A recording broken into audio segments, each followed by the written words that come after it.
America అధ్యక్షుడు Donald Trump కుర్చీ ఎక్కగానే మన ఇండియన్స్కి అయితే చాలా పెద్ద షాక్ ఇచ్చాడు. Hi friends, welcome to our channel Sriharsha journey. మా కంటెంట్ మీకు నచ్చినట్టయితే ఇప్పుడే మా ఛానల్ని సబ్స్క్రైబ్ చేసుకోండి. ఇంక వీడియోలోకి వెళ్ళిపోదాం. డొనాల్డ్ ట్రంప్ కుర్చీ ఎక్కిన 24 గంటల్లోనే ఇండియన్స్కి అయితే చాలా పెద్ద షాక్ ఇచ్చాడు. బర్త్ రైట్ సిటిజన్షిప్ని బ్యాన్ చేశాడు.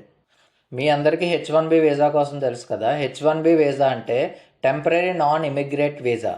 ఇంతకుముందు అదర్ కంట్రీ పిల్లలు ఎవరైనా అమెరికాలో పుట్టి ఉంటే వాళ్ళకి US సిటిజన్షిప్ ఇచ్చేవారు. కానీ ఇప్పుడు యుఎస్లో పుట్టినంత మాత్రాన అమెరికన్స్ అయితే ఎవరని ట్రంప్ అంటున్నారు. ఇది ఓన్లీ మన ఇండియన్స్కే కాదు, ఎన్నో దేశాలకి చాలా పెద్ద షాక్. ఎందుకంటే చాలా దేశాల వాళ్ళు అమెరికాకు వెళ్ళి సెటిల్ అయిన వాళ్ళు చాలామంది ఉన్నారు. కానీ నా క్వశ్చన్ ఏంటంటే, ఈ డెసిషన్ వల్ల ఇండియన్స్కి నష్టమా లేదా అమెరికన్స్కి నష్టమా అని. అసలు అమెరికన్స్కి నష్టం ఎందుకు వస్తుంది అనుకుంటున్నారా? చెప్తాను వినండి. నేను ఈ క్వశ్చన్ ఎందుకు అడిగానంటే, అమెరికాలో ఉన్న మన ఇండియన్స్ సంవత్సరానికి 1,25,000 కోట్ల రూపాయల ట్యాక్స్ని పే చేస్తున్నారు. అండ్ అలానే యుఎస్లో ఉన్న మన ఇండియన్స్ చాలామంది highly skilled and IT and non ఐటీలో చాలామంది జాబ్ చేస్తున్నారు.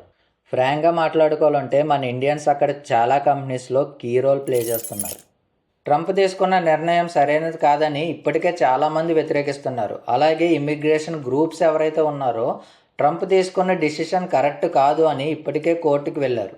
అసలు ట్రంప్ ఈ చట్టాన్ని రద్దు చేయడానికి కారణం ఏంటి, దీనిపైన ఎందుకంత స్ట్రాంగ్గా నిలబడ్డాడు అన్నదైతే మాత్రం తెలీదు. అమెరికా రాజ్యాంగంలో 14వ సవరణ ప్రకారం అక్కడ పుట్టిన పిల్లలు అమెరికన్ సిటిజన్స్ అవుతారు అన్నది చట్టం. వాళ్ళ పేరెంట్స్ అక్కడ సిటిజన్స్ అయినా కాకపోయినా సరే అక్కడ పుట్టిన పిల్లలకు గ్రీన్ కార్డ్ని అప్లై చేసుకోవచ్చు. అసలు అమెరికన్ సిటిజన్షిప్ పొందడానికి అన్ని కంట్రీస్ ఎందుకంత ట్రై చేస్తున్నాయంటే చెప్తాను వినండి. ఎవరైతే అమెరికన్ సిటిజన్షిప్ పొందారో వాళ్ళకి చాలా బెనిఫిట్స్ ఉంటాయి. అవి ఏంటంటే జాబ్స్ కానీ, స్టడీస్ కానీ, లేకపోతే చాలా హై శాలరీస్ కానీ చాలా బెనిఫిట్స్ ఉంటాయి. అండ్ అలానే వాళ్ళు దేనికి అప్లై చేసుకున్నా సరే అమెరికా వాళ్ళకి ఫస్ట్ ప్రయారిటీ ఇస్తుంది. సో ట్రంప్ తీసుకున్న ఈ డెసిషన్ వల్ల ఇండియన్స్కి ఎంత నష్టం ఉన్నదో అమెరికన్స్కి అంతకన్నా నష్టం ఉన్నదని నేను అనుకుంటున్నాను. మీరేమనుకుంటున్నారో కామెంట్ చేయండి. అలానే ఇలాంటి అప్డేట్స్ మిస్ అవ్వకూడదు అనుకుంటే ఇప్పుడే మన ఛానల్ని సబ్స్క్రైబ్ చేసుకోండి.